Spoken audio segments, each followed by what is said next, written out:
Hi, and welcome to Lesson 1 of this course on how to draw footwear using Adobe Illustrator.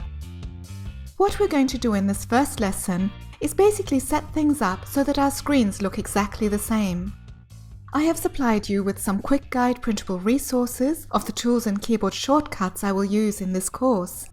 I am only highlighting the tools I use. I will also guide you through all the other resources I have supplied, as well as the language we use in shoemaking.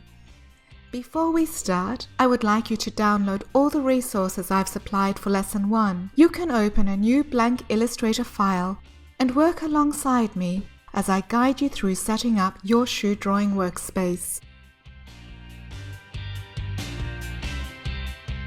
Let's start.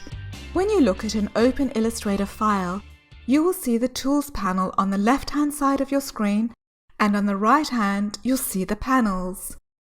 If you're anything like me, you'd like to have as much room as possible.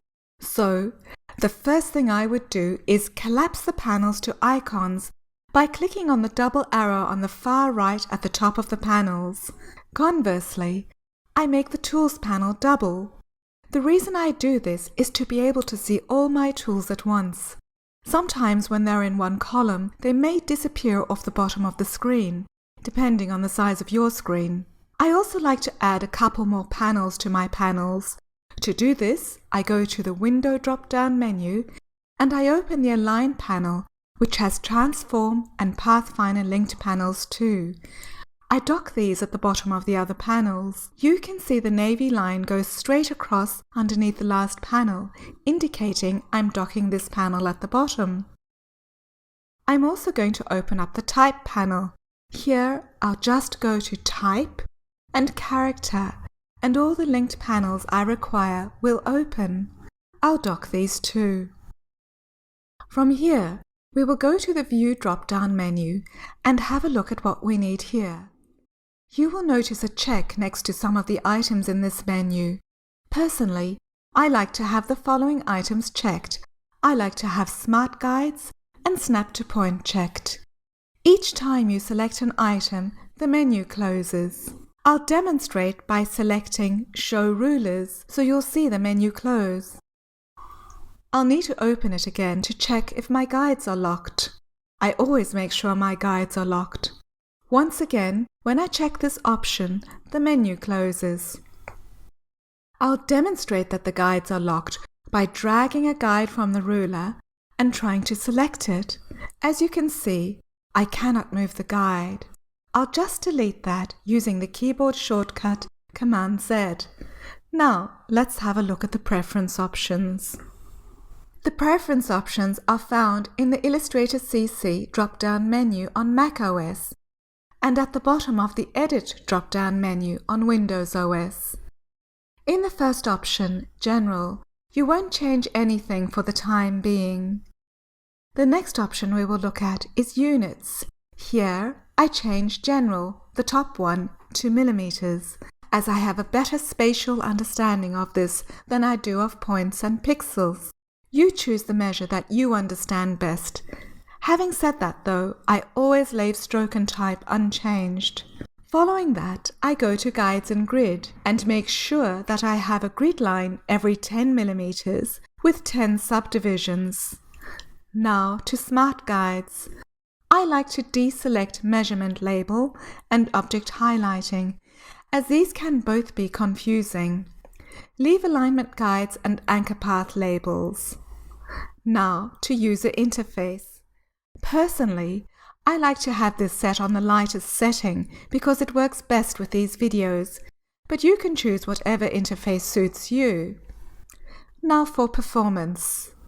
I will change nothing but the undo counts at the bottom. This gives me the option to go back 100 moves. Each click is a move, so you can imagine how quickly you can use these up. From here, we go to File Handling. And here I will save a recovery document every 5 minutes. You have the option to save it more frequently, but this slows performance considerably, so I prefer 5 minutes. A warning here, this will only save a recovery document if Illustrator crashes.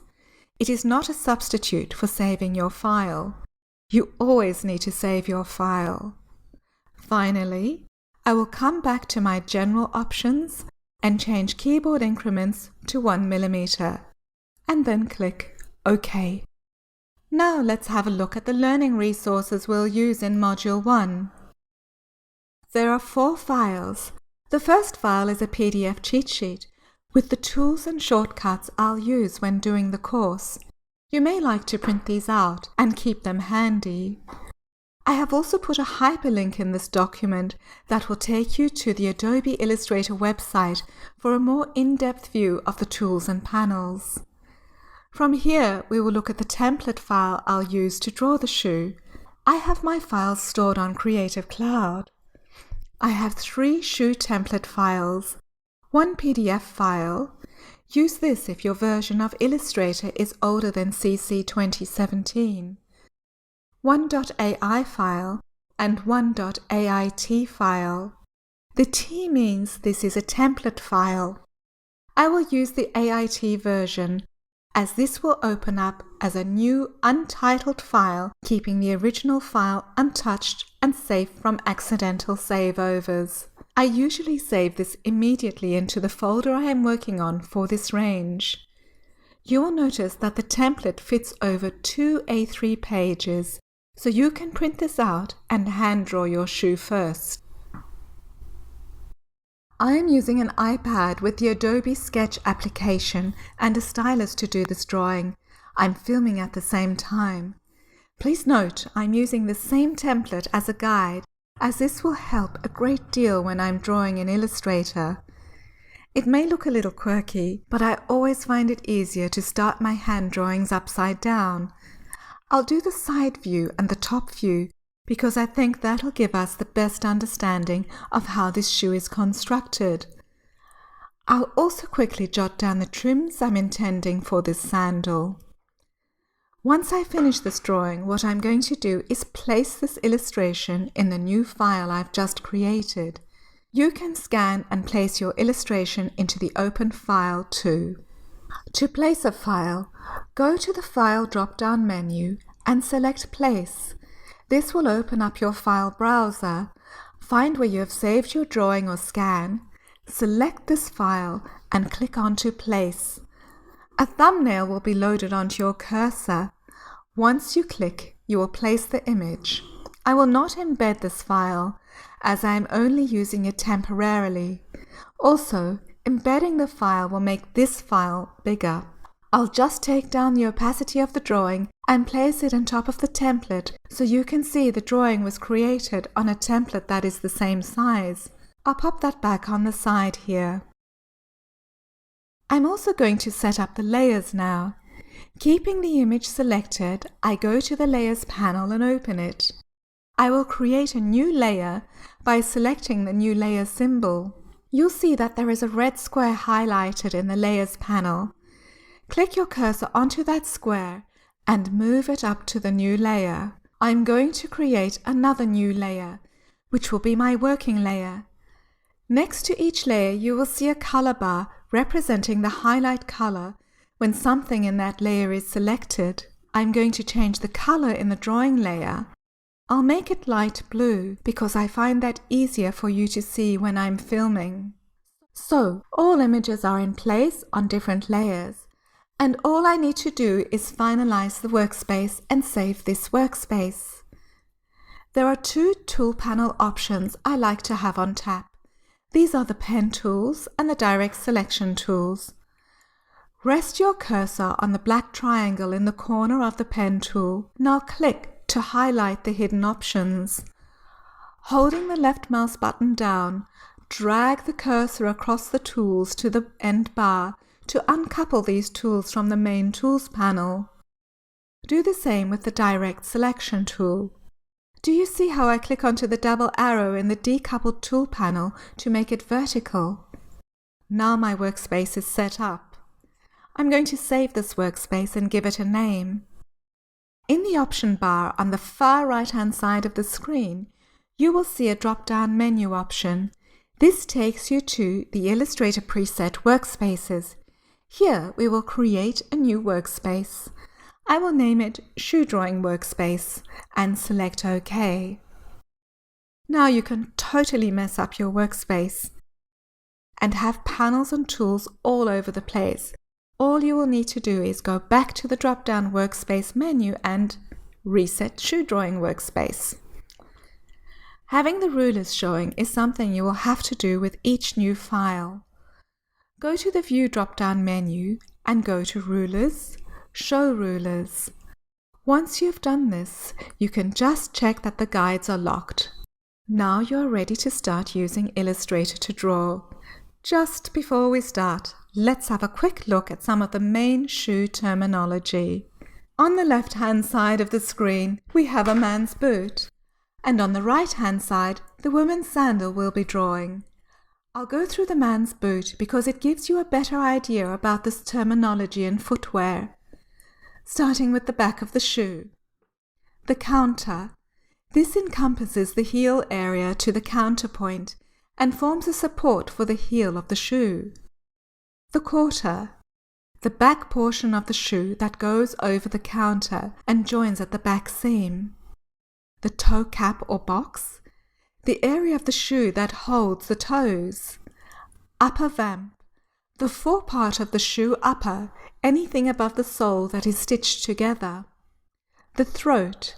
This is the center part of the vamp, and this part of the shoe determines the maximum girth of the shoe. Tongue. A strip of leather found under the laces and eyelets. Top line. The top edge of the shoe. Collar. A piece of material stitched into the top line. Heel and outer sole. Waist. This is located between the ball and the instep, sometimes known as the shank. Rand. A thin rubber binding that runs around the junction of the upper and the sole. It adds waterproof protection and protects the upper from abrasion, just like a car bumper. Welt. A piece of leather around a shoe to stitch the upper to the sole. Broguing. Decorative perforations. Let's apply this to the woman's shoe. Here we have the counter area, the ankle strap including the top line, the zip running down the center back where the quarters join, the quarter, the waist. This is particularly emphasized in a woman's sandal. The upper vamp, all leather pieces covering the front of the foot above the sole. The throat. You can easily see where you determine the widest part of the girth of this sandal. Here you have the outer sole and the inner sole. The heel is a block heel, and this incorporates the top lift at the bottom of the heel. This shoe has a decorative pinked edge. So there you have the shoe terminology. I'll see you in lesson 2, where we will begin to draw the base for our sandal. Please feel free to ask questions or write comments in the space below. See you in lesson 2.